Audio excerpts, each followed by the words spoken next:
On International Front, President Alhassan Ouattara makes significant changes to his cabinet, replacing defense and interior ministers.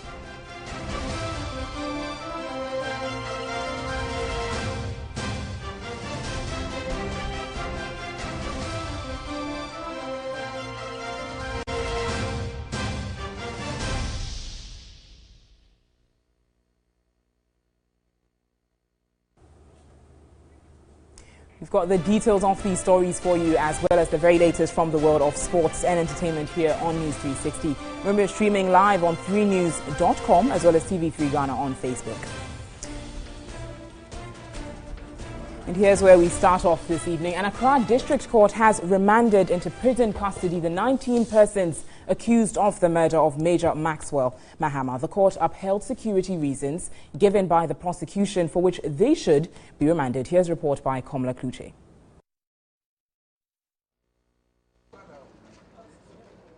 Whittled down to 19, these suspects are standing trial for the murder of Major Maxwell Mahama.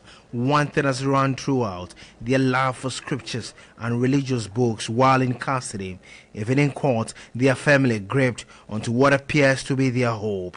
Defense counsel at proceedings told the court, even though they were satisfied with the pace of work by the prosecution, they were considering applying for bail for their client. They have had to hold their decision with several considerations they did not tell the court. Prosecution raised issues bordering on security of the suspect while being transported to court. The concerns have been echoed in court a couple of times and reiterated at the sitting on Wednesday. Prosecution told the court the docket on the case have been sent to the AG's department for advice. Defense lawyers also raised human rights concerns about the continued stay in custody of their clients, even though they were not necessarily opposed to it. This is the new order by the court that these suspects be remanded in prison custody until the 3rd of August, where they are to reappear in court again for the commencement of the committal trial. Komla Kluche, TV3 News, Accra.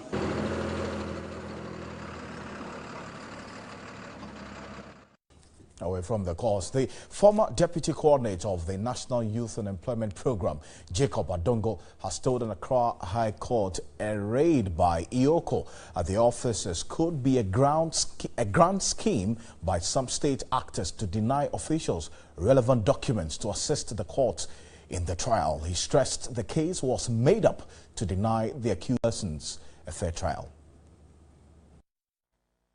Answering a question whether he agrees there was a reason behind the raid at the offices of the then National Youth Employment Program, Jacob Adongo answered it could have been a deliberate move by some state institutions to implicate officials of the program from getting access to relevant documents to support them in the trial. He expressed a concern that the Attorney General can forget about agreements by the program that were taken away by IOCO and go ahead to prosecute the case. He also described as strange the former Minister for Youth and Sports, Clement Kofi Humado, who approved all agreements serving as a prosecution witness. In a cross-examination with prosecution Evelyn Kilson, Jacob Adongo expressed he never knew the first accused person, Philip Akwena Sibit, owns and is the CEO of Goodwill International Group. He also disagreed with the claim that management of the NYEP agreed to write to Goodwill International Group to accept to work with the NYEP, adding, unless prosecution provides him with evidence. He told the court there could have been previous MOU which management of the program did not work on, and the time he was employed, a decision was taken to communicate with Goodwill International Group on their working relationship. Now, the solicitors of Charlotte Osei, the chairperson of the Electoral Commission, have written to the council of the concerned staff of the Electoral Commission demanding that action be taken against the so-called concerned staff of the commission who are demanding her impeachment. In the letter, the solicitors noted the widespread publication given to the petition in the mass media and social media by way of radio broadcasts and discussions, including comments in blatant violation of the confidentiality requirements of Article 146 of the 1992 Constitution. The letter demands the full disclosure of the names of the so-called concerned staff of the Electoral Commission to enable Charlotte Osei commence legal action against them for defamatory statements contained in the petition, failing which the Electoral Commission boss will be constrained to proceed against counsel for the concerned staff, Maxwell Opoku Ajiman, alone.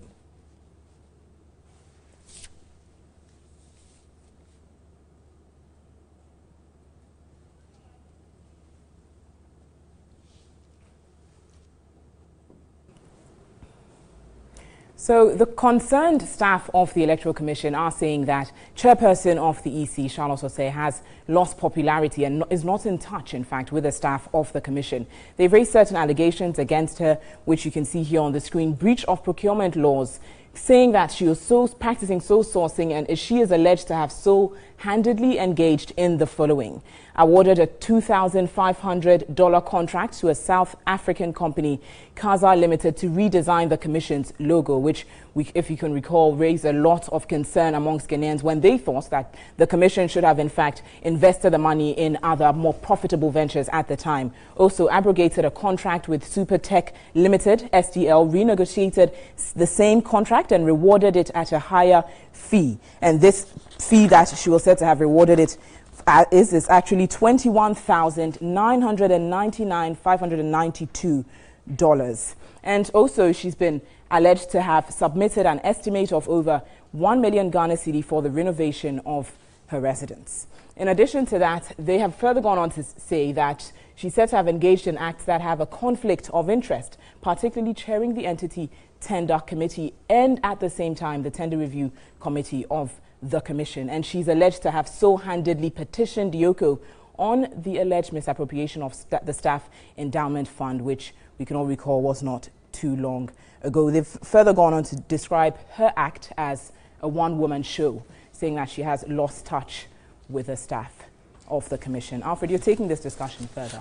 Absolutely. And you know, Natalie, this is taking another twist because, certainly, as we read earlier on, the lawyers for the Electoral Commission chair have also responded and demanding the names of these persons so that the EC chair can initiate legal action against them. I've been joined via Skype by Justice Srem Sai. He's a legal practitioner to help us understand the legal effect or aspect of all this. Justice, thank you very much for your time this evening. Now, we know that the presidency has confirmed receipt of this petition, but tell me the grounds for removal from office of the chairperson now that the presidency has acknowledged receipt of it. From this point, then what next? Well, thank you very much. And good evening to your listeners. For grounds of removal, the Constitution provides for three main grounds. The first one is stated misbehavior. What this means generally is that the person has done something which generally is considered as incompatible with the office the person holds. These general grounds can contain several conducts. It could be corruption, it could be anything that is incompatible with the office, the office. The second one is when the person is accused of incompetence. Incompetence means he is not able to do the work that the office requires him to do. Perhaps maybe the person comes to work and sleeps on duty, or is unable to comprehend and put into effect the decisions of the commission. These are all possible, indicia for determining that. And the final one is when the person is infirm in terms of mind or body. That is, if the person has some physical deformity or incapacitation to perform the work. These are the three main grounds. And even though they are just three, as I've explained, you could clearly see that there are several conduct that may fall within this scope. Now, once you determine the grounds of removal, then you come to the process itself. Now, we can divide the processes into four broad stages. The first one, which has to do with the petitioning stage. This stage may comprise of three main sub-stages. The first one is the petitioners putting their petition together this would involve, finding facts and evidence which may be put together, and then submission of the petition, which is the next sub-stage, to submit the petition to the president.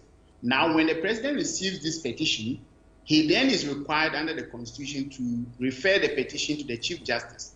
Now, that takes us to the second main stage, which is the prima facie stage of the petition.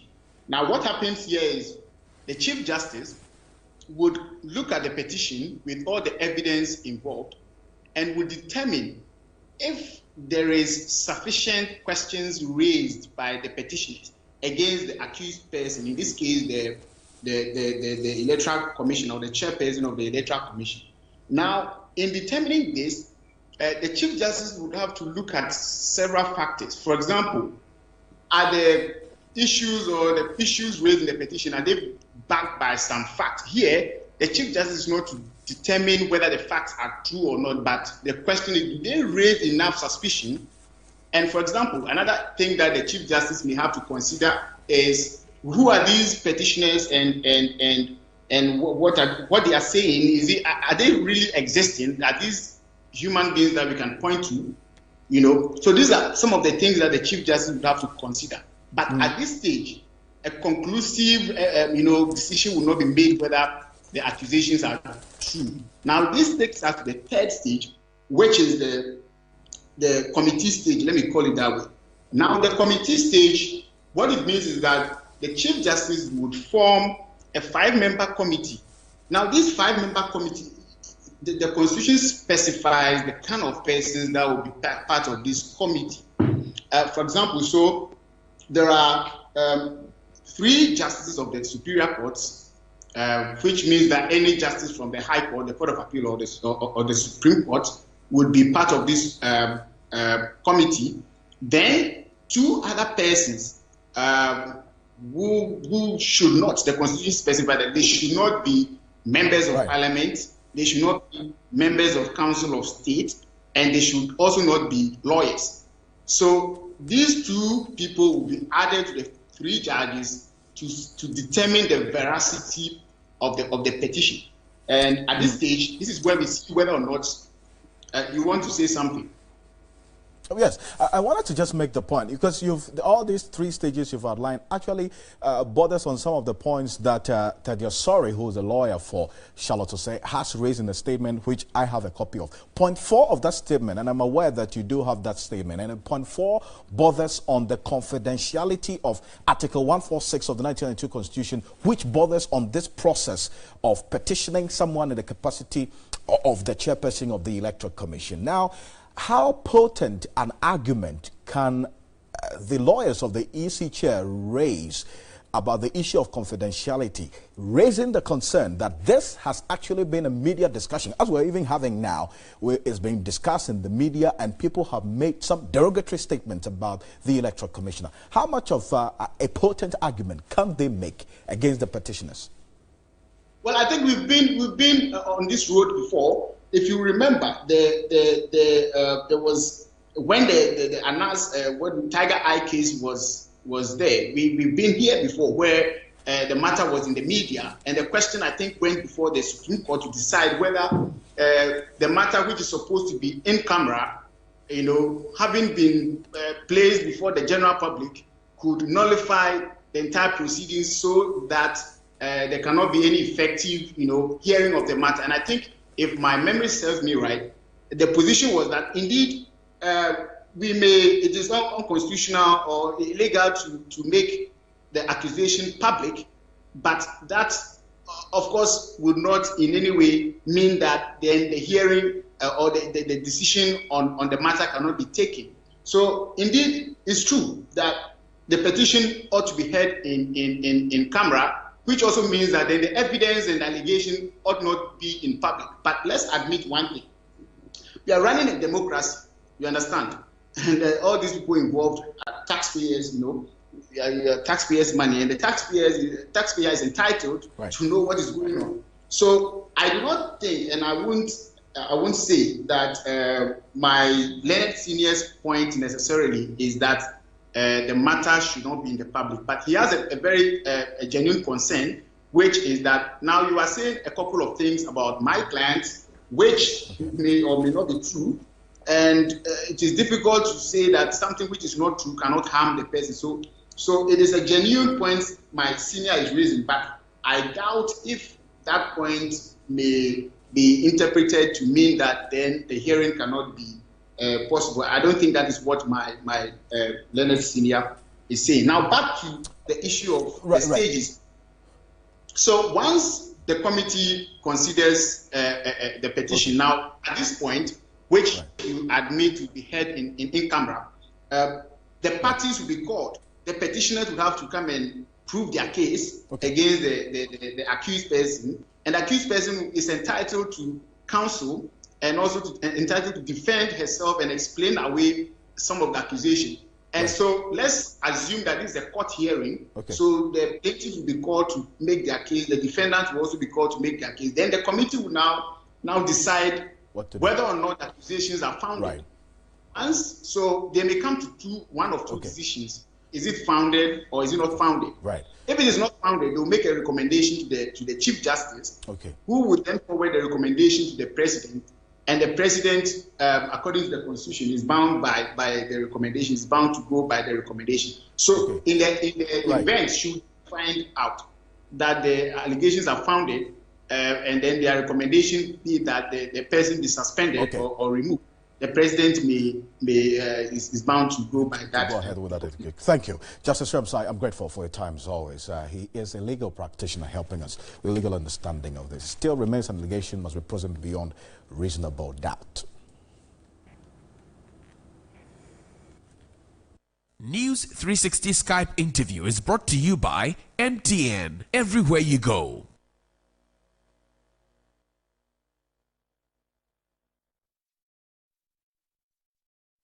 Let's now attention to other stories this evening as the Ghana National Association of the Deaf says it is incensed over failure on the part of government to provide a sign language interpreter at the president's media encounter. President of the association, Emmanuel Saki, is unhappy persons with hearing impairment have continuously been sidelined at major national events, threatening to seek redress in court. According to the 2010 National Population Census, about 10% of the Ghanaian population live with various forms of disability. And among these people are people who are deaf. But yesterday, the president had an encounter with the Ghanaian media on his 6 months in office, and there was no sign language interpreter to communicate what was going on to these people. I met some executives of the National Association of the Deaf. The national president of the association, Emmanuel Saki, expressed his disappointment. Yesterday, we saw the president's engagement with the media on television. We didn't see sign language interpreter. And deaf people felt very disappointed and very disheartening because we are also Ghanaians. It means that we shouldn't know what is happening here in this country. He lamented the continuous disregard for the hearing impaired in dissemination of information, particularly at national events. During government engagement, parliament meetings, and all other programs, still, we don't benefit from the service of a sign language interpreter. Anytime we engage them, they only tell us, oh, we are sorry. And this is everyday sorry. Kodale, in its report on the 2016 elections, commended the political parties for providing sign language interpretation at their rallies. But Emmanuel Saki says politicians only consider them when they want their vote. It means that our leaders are very wicked. I will say it without minding words. Because during election time, you mobilize persons with disability and deaf people to vote for you. But after the election, then you sideline us. He said they have always indicated their readiness to provide such services at events if notified. We are always ready, okay, but it's just that we don't get the information. Everywhere in Ghana, all the 10 regions in Ghana, if they need the service of a sign language interpreter, will provide one. We have even distributed the directory to all the ministries, departments, and some agents here in Ghana. Okay. But still now, they don't use the directory.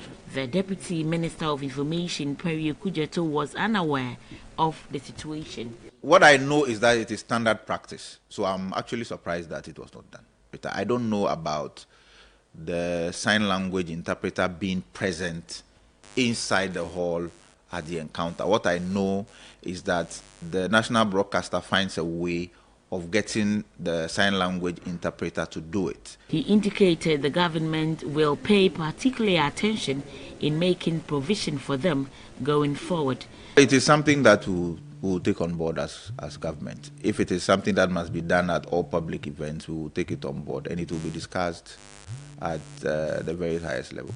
The association says members are taken for granted, threatening to seek legal redress if it should happen again. We have to petition all the departments and then make our issues spell out clear to them. That will not sit down for them to be doing this against us here in Ghana again.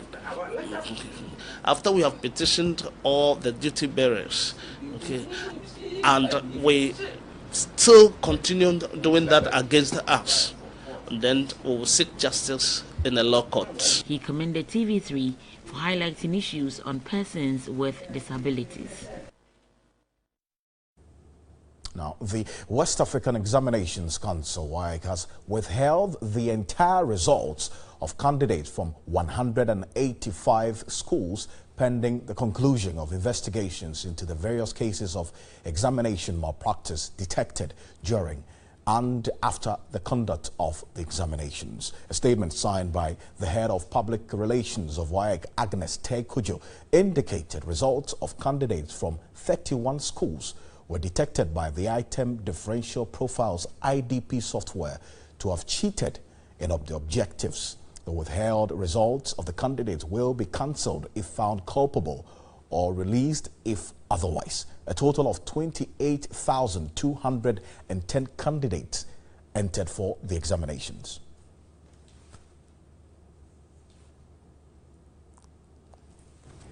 Bringing more on that subsequently. You're still watching News 360. Let's take a look at what's still to come in the bulletin.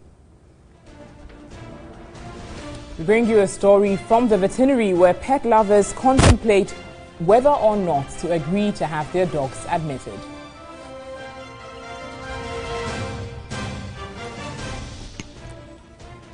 And in business, tons of yam going bad at the Konkongba yam market here in Accra as traders struggle for customers.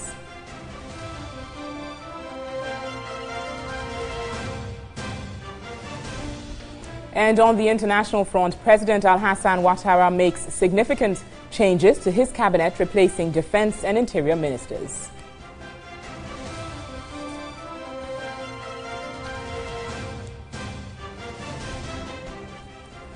We've got the details of these stories for you here on News 360. When we return, we have the very latest from the world of business with Parkwesi Asari, so stay with us.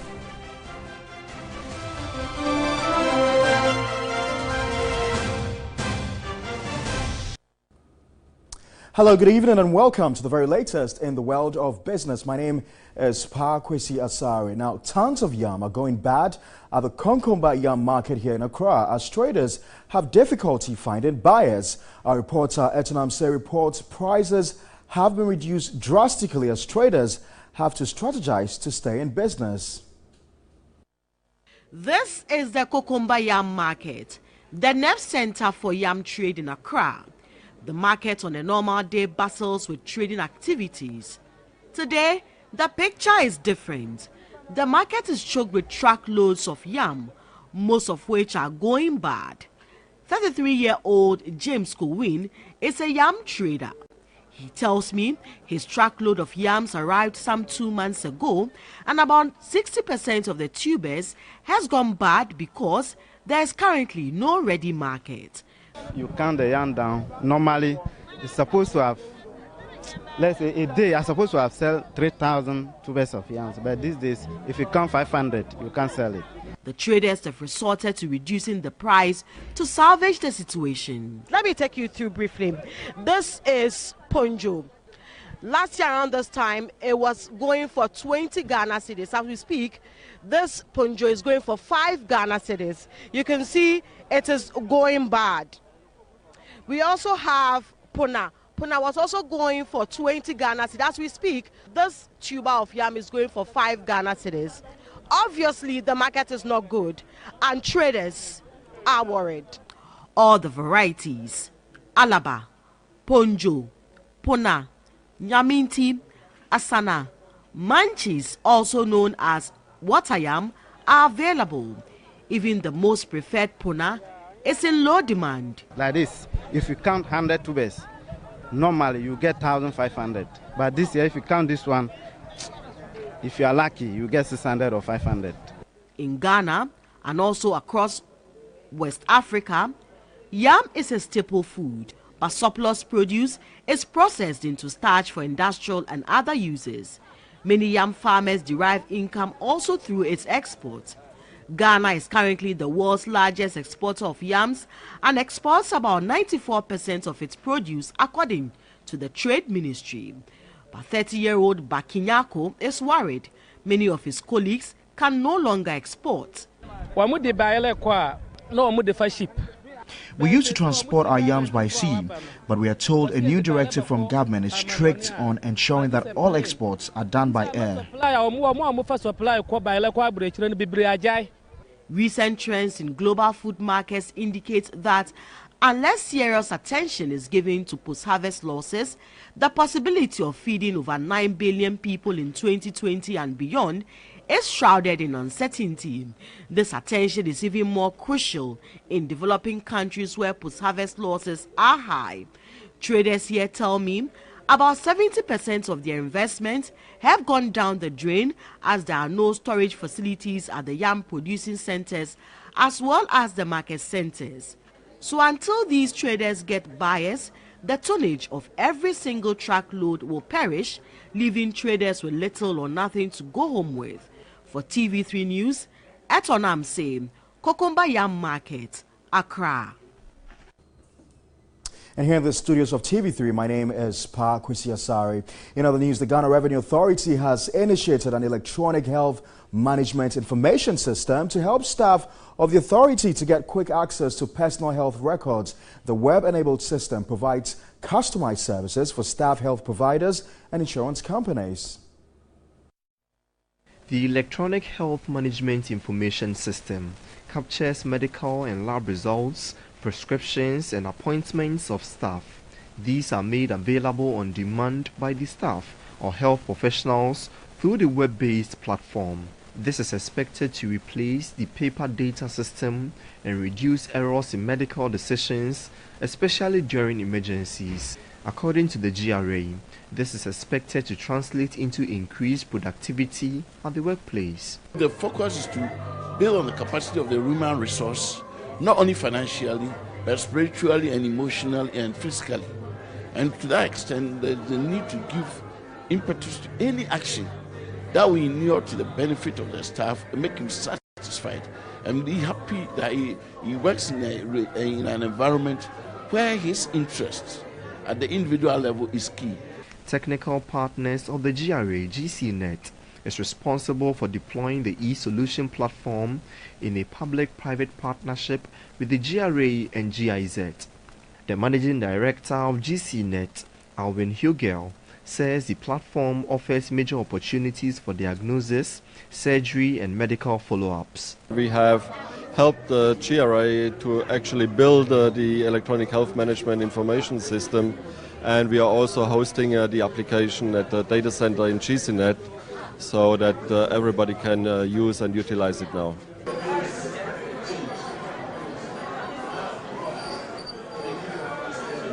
For the very latest in the world of business, my name is Parkwisi Asari. For more news, you can log on to our website, 3news.com. Over to you now, Alfredo Kante. Thank you, Parkwisi. Now to other stories. Reynolds and Blessing have been diagnosed with enteritis and an inflammation of the intestines. Don't get it wrong. They are dogs on admission at the hospital, not human beings. Reynolds. Well, Sarah Paku spent a day at the veterinary and has come through with this report. This was the welcome the news team received at about 11 Tuesday morning. We were told the place is usually busy during the weekends when pet owners make the time to bring them for checkup. Meet 8-month-old Reynolds. Ex-owner Enoch Minta tells us he noticed Reynolds' illness after he refused food for 3 days. After thorough checkup, it was diagnosed with enteritis, which required it being admitted.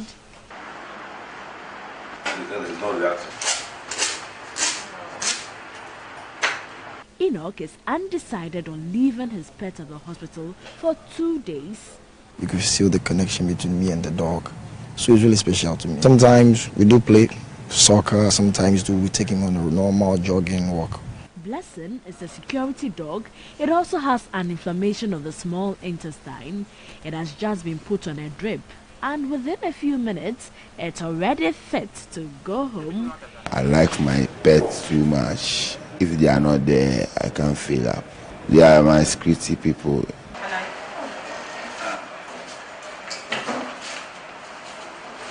The Asians prefer caring and grooming their dogs at home.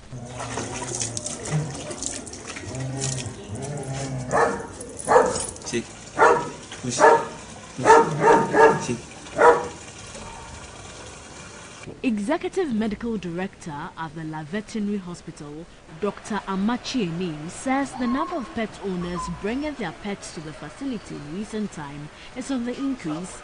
He outlined certain danger signs pet owners must be able to identify in their pets. You have to be responsible, and you should know when it is sick and when it's not sick.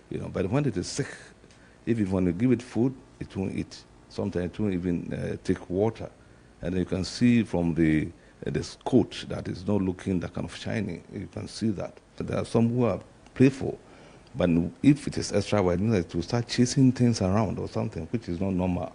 And then that is where we suspect other diseases, and that disease number one is rabies. And then the best thing is to send it to the clinic. With animals prone to many illnesses such as rabies, anthrax and enteritis, it is important to have pets regularly checked by veterinary officers. The case is however different, as mostly only those who can afford care for their pets send them for regular checkups, making the public susceptible to attacks by stray animals. Well, there's some breaking news coming through now.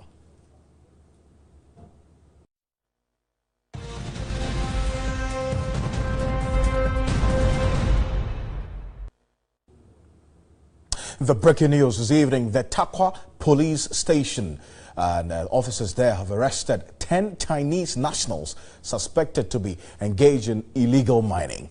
The 10 were caught in the act.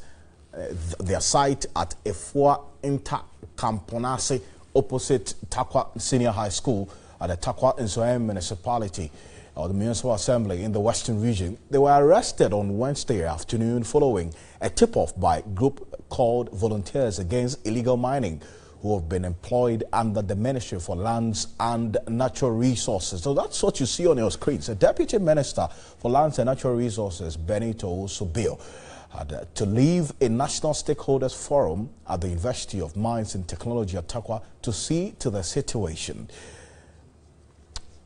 So, we have been joined on the telephone for further details. Our reporter, Kobna Edu-Jemfi, is right there. Kobna, thank you very much for joining us. Now, can you give us an update of what has happened since these 10 Chinese illegal miners were arrested earlier today?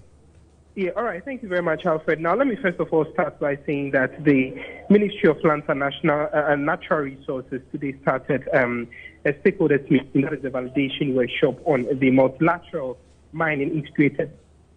You all understand by now that the project is one that is going to provide a lasting solution to the illegal mining activities and the approach to it all. But then it was in this whole stakeholders meeting that we had a tip-off, or the minister had a tip-off from the Volunteers Against. There was a concession somewhere close to the science and technology where the stakeholders meet that these Chinese nationals engaged in an illegal activity. So the for Lands and Natural Resources, Benito Usubiu, who was then there with his other deputy, Barbara, left the gathering and then quickly went inside to look at how exactly the situation was. When we went there, the Chinese nationals had already a police station, and Ghanaians, there are lots of youth. I'm talking about 100 youth who were also involved in the activity. And what they claimed was that it's a registered small-scale mining firm. But then one thing we also have to understand is that 4 months ago, the ministry came out with a directive that all small-scale mining to hold for the next 6 months. Yeah. And we are done with 4 months already. It's set to the next 2 months. But then the activity appears still to be going on. So the minister to them, and then later on had to go to the police station, Chinese nationals who had been arrested.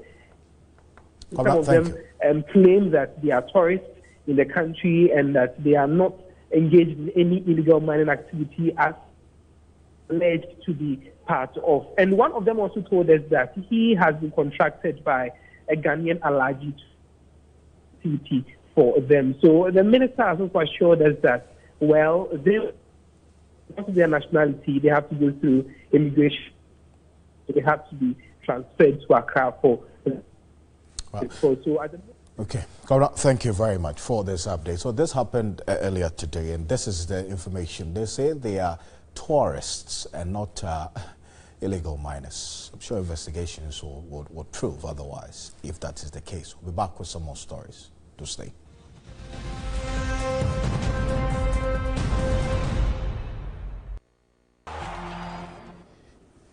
Good evening. Let's run by the major sporting headlines as quickly as we can. Then Ghana coach Kwesi Appiah and his assistants are about to get paid finally after 3 months in the job, after the Ghana National Petroleum Corporation released $750,000 as part of a $1.5 million support package for the Sports Ministry's development and other activities. Appiah and his assistant, Ibrahim Tanko, have not been paid since taking charge of the Black Stars at the start of May because of uncertainty over GNPC's continuous support for the GFA. But with that support now effectively channeled through the ministry, the Ghana boss can expect the salary stress to be over.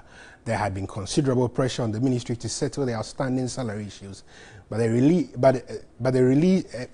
released first installment means that they can now take care of the situation.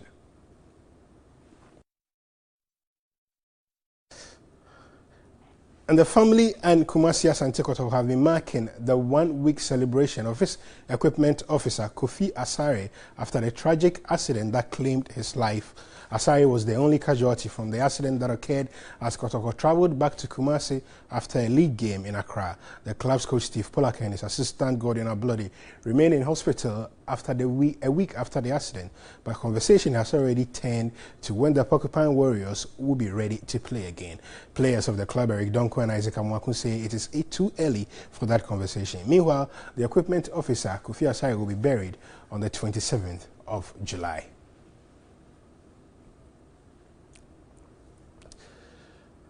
And the Africa Cup of Nations could take place outside Africa in future if the Executive Committee ratifies recommendations by the TV and Marketing Group at the Africa Football Symposium in Rabat, Morocco. The group's recommendation after a 2-day workshop includes backing the expansion of the Nations Cup from 16 to 24 teams and controversially reserving 3 or 4 of those places for invited teams from outside the continent. The group is also recommending that the 2023 edition of the tournament should take place in places like China, USA or Qatar, since they say those countries have required facilities in place. That recommendation has been roundly condemned on social media, but the reaction to the expansion of the Nations Cup and the change in timing has been muted. The flagship Africa Nations Cup is set for expansion from 16 to 24 teams over a June to July period instead of the traditional January to February schedule. The tournament will, however, remain a biennial event. The Executive Committee of the Confederation of African Football are expected to effectively rubber stamp some of those radical changes when it meets tomorrow at its Executive Committee meeting.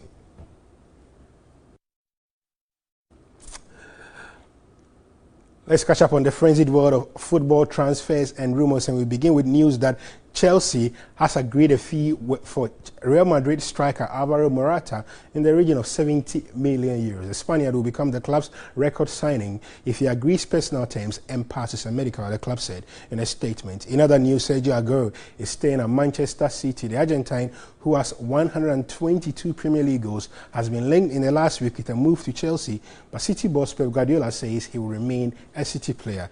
And in Spain, Barcelona are taking a similar stance after widespread reports that their Brazilian star Neymar could be set for a mega money switch to French giants Paris Saint-Germain. Barcelona president Jose Maria Bartomeu is adamant the 25-year-old is going nowhere, despite reports PSG are prepared to meet a staggering £125 million evaluation. That's all the sports for now. Tomorrow, New Day, will have reaction from some of Africa's biggest names to the expansion of the Nations Cup. In the meantime, News 360 continues shortly. Watching News 360 in entertainment news this evening, renowned Ghanaian actor Oscar Provençal has proposed the adoption of a business model attached to the financial sector to cushion the film industry. The Inspector Bediako character added that the challenges of technology in the industry can be faced head-on by looking at new ways of sourcing revenue. Brenda Luterot has more. This woman has been so helpful with me in the industry. And is it a must that I have to go with you? Yes, it is a must. Known as Inspector Bediako in the intriguing drama series, Oscar has played roles in movies like Hello, Mr. President, Kakraba, Auto Wheels, Official Prostitute, and Deadly Voyage. After over 25 years of active acting, Oscar took a break from the industry to join the corporate world. According to him, the industry was not flourishing because it did not have the environment suitable for the profession to grow. You're in an industry which was fluctuating up and down. It's very difficult to make a living as an actor. When you get to a point in your life where you have a family, you have kids to feed, you got to put a meal on the table. You have to choose between that and your responsibilities. He advised government to see the importance of the media's contribution to nation building. On prospects of investment for the industry, he proposed a business model with the financial sector to meet the industry's needs. As I speak now, virtually every producer dips into their own pocket. We've got to find a way to be able to allow filmmakers to get the requisite funding, a much easier way of getting the requisite funding, but they can only do that through the banking sector if there's a business module that the banks know that they can get returns from.